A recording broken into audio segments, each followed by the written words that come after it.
Yun mga kabuntot, good evening. Nandito ko ngayon sa aking mini sit-up indoor. At update ko sa mga guppies. At sama ko na din yung betta fish na napisa na, nailipat ko na sila. At papasilip ko yung mga buntis na breeder ulit. Natin sila. Ito pala yung full gold ko, mga breeder. Going to 6 months, pero buntis na 5 months na to. Buntis na yung mga babae. Yan. Sa RDSS ko naman, buntis na din yung female. Yan. Sa likod yung lalaki nagtatago.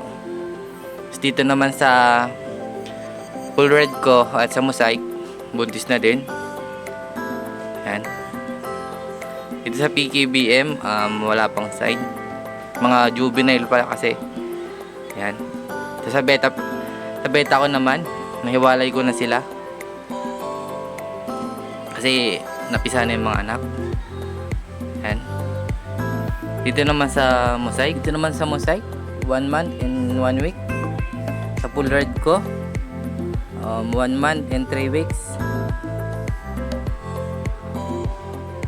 Dito naman sa full gold, 1 month nung uuno. Bali 3 lalaki, 4 na babae. Yan mo, 1 month na sila.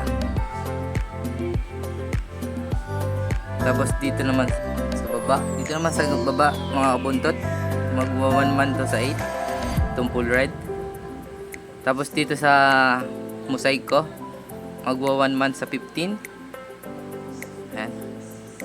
Sigla naman sila, healthy at malakas naman kumain.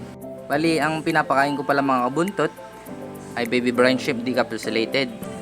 Tapos sa umaga, pag napisa na yung baby brine shrimp egg, mas better yun kasi kumakain sila ng live foods, mabilis silang lumaki.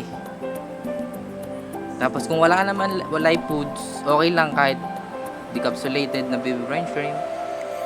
Dito pasilip sa 3 full gold ko. Tapos yung nakuha ko kanina na 2 fry, yan, dalawang maliit na yan.